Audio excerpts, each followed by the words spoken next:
நீதிமொழிகள் 23ஆம் அதிகாரம். நீ ஒரு அதிபதியோடே போஜனம் பண்ண உட்கார்ந்தால் உனக்கு முன்பாக இருக்கிறதை நன்றாய் கவனித்துப் பார். நீ போஜன பிரியனாயிருந்தால் உன் தொண்டையிலே கத்தியை வை.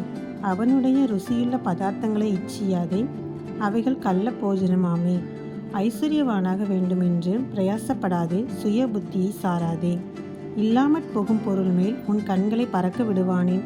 அது கழுகை போல சிறகுகளை தனக்கு உண்டு பண்ணி கொண்டு ஆகாய மார்க்கமாய் பறந்து போம். வன்கண்ணனுடைய ஆகாரத்தை புசியாதே, அவனுடைய ருசியுள்ள பதார்த்தங்களை இச்சியாதே. அவன் இருதயத்தின் நினைவு எப்படியோ அப்படியே அவன் இருக்கிறான். புசியும் பானம் பண்ணும் என்று அவன் உன்னோடே சொன்னாலும் அவன் இருதயம் உன்னோடே இராது.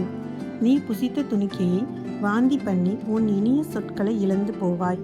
மூடனுடைய செவிகள் கேட்க பேசாதே, அவன் உன் வார்த்தைகளின் ஞானத்தை அசட்டை பண்ணுவான். பூர்வ எல்லைக்குறியை மாற்றாதே, திக்கற்ற பிள்ளைகளுடைய நிலங்களை அபகரித்து கொள்ளாதே. அவர்களுடைய மீட்பர் வல்லவர், அவர் உன்னுடனே அவர்களுக்காக வழக்காடுவார். உன் இருதயத்தை புத்திமதிக்கும் உன் செவிகளை அறிவின் வார்த்தைகளுக்கும் சாய்ப்பாயாக. பிள்ளையை தண்டியாமல் விடாதே, அவனை பிரம்பினால் அடித்தால் அவன் சாகான். நீ பிரம்பினால் அவனை அடிக்கிறதினால் பாதாளத்துக்கு அவன் ஆத்துமாவை தப்புவிப்பாயே. என் மகனே, உன் இருதயம் ஞானமுள்ளதாயிருந்தால் என்னிலே என் இருதயம் மகிழும்.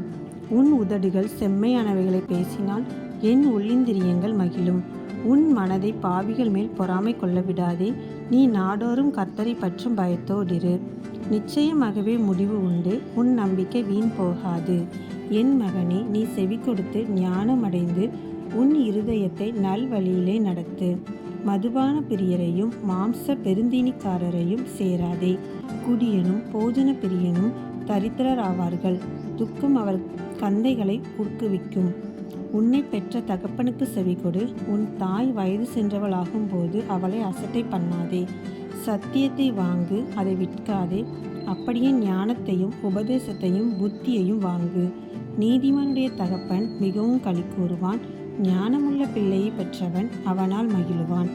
உன் தகப்பனும் உன் தாயும் சந்தோஷப்படுவார்கள், உன்னை பெற்றவள் மகிழுவாள். என் மகனே, உன் இருதயத்தை எனக்குத்தா, உன் கண்கள் என் வழிகளை நோக்குவதாக. வேசி ஆழமான படுகுழி, பரஸ்திரி இடுக்கமான கிணறு. அவள் கொள்ளைக்காரரை போல் பதிவிருந்து மனுஷருக்குள்ளே பாதகரை பெருக பண்ணுகிறாள். ஐயோ, யாருக்கு வேதனை, யாருக்கு துக்கம், யாருக்கு சண்டைகள், யாருக்கு புலம்பல், யாருக்கு காரணமில்லாத காயங்கள், யாருக்கு இரத்தம் கலங்கின கண்கள். மதுபானம் இருக்கும் இடத்திலே தங்கி தரிப்பவர்களுக்கும் கலப்புள்ள சாராயத்தை நாடுகிறவர்களுக்கும் தானே. மதுபானம் இரத்த வர்ணமாயிருந்து பாத்திரத்தில் பளபளப்பாய் தோன்றும்போது நீ அதை பாராதே. அது மெதுவாய் இறங்கும், முடிவிலே அது பாம்பை போல் கடிக்கும், விரியனை போல் தீண்டும். உன் கண்கள் பரஸ்திரிகளை நோக்கும், உன் உள்ளம் தாறுமாறானவைகளை பேசும். நீ நடுக்கடலிலே சயனித்திருக்கிறவனைப் போலும் பாய்மரத்தட்டிலே படுத்திருக்கிறவனைப் போலும் இருப்பாய். என்னை அடித்தார்கள், எனக்கு நோகவில்லை. என்னை அறைந்தார்கள், எனக்கு சுரணை இல்லை. நான் அதை பின்னும் தொடர்ந்து தேட எப்பொழுது விழிப்பேன் என்பாய். ஆமேன்.